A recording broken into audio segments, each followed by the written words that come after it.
Welcome to Wednesday's Words of Wisdom from the farm. And I'm standing on the spot where the girls and I have our little homemade track, and we run along this laneway and through the coverall. It's almost like you can imagine the fans in the stands cheering you on, and we have a finish line over here, and we're training. I need some training.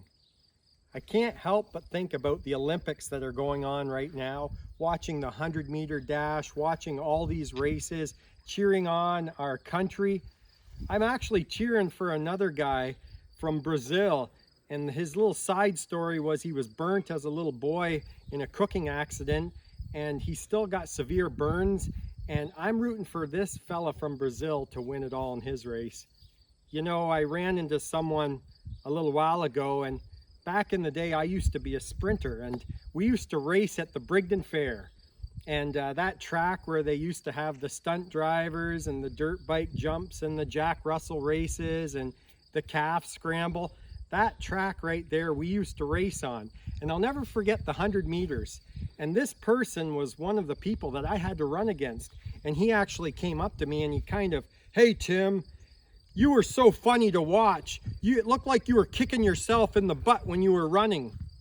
And I stopped and I turned and I go, "Yeah, well, you would have had the best view because you were always behind me." I got thinking after, that was a terrible thing to say. He did his little shot and I gave a shot right back. It was wrong. Yes, I won the races, but I shouldn't have gloated or anything like that. But sometimes we feel as though we have to win at everything.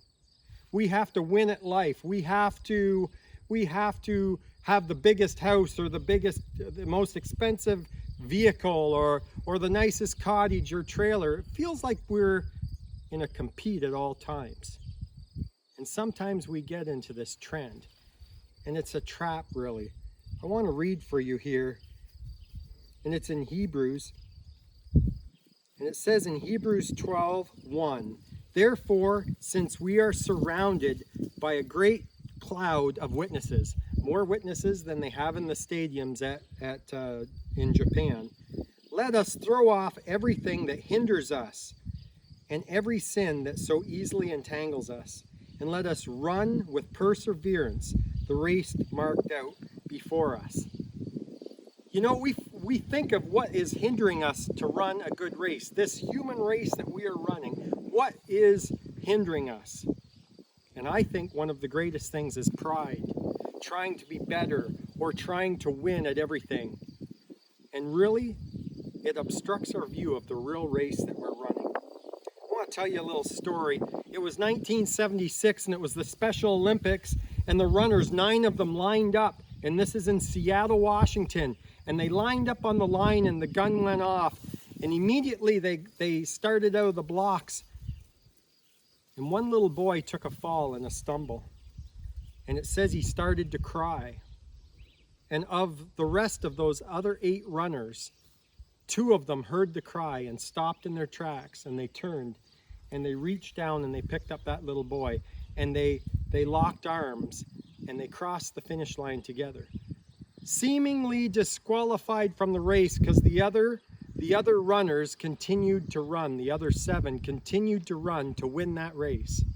And as the 3 of them crossed over that line, the stands broke out in cheers. You see, what happened that day is those runners figured out what the real meaning to life was.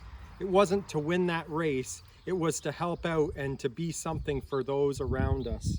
I want to read for this. It says, "While the other contestants," this is the story, "struggled to make it to the finish line, the 2 who had turned around in the other direction reached the boy, and they helped him to his feet. All 3 of them locked arms, and together they walked to the finish line. By the time the trio reached the end, everyone in the stands was standing and cheering, some with tears running down their faces.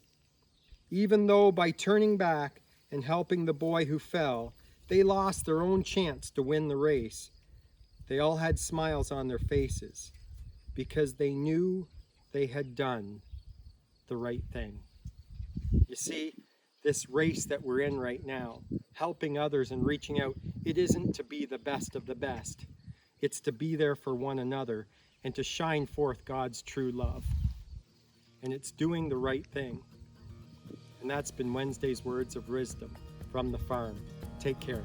God bless.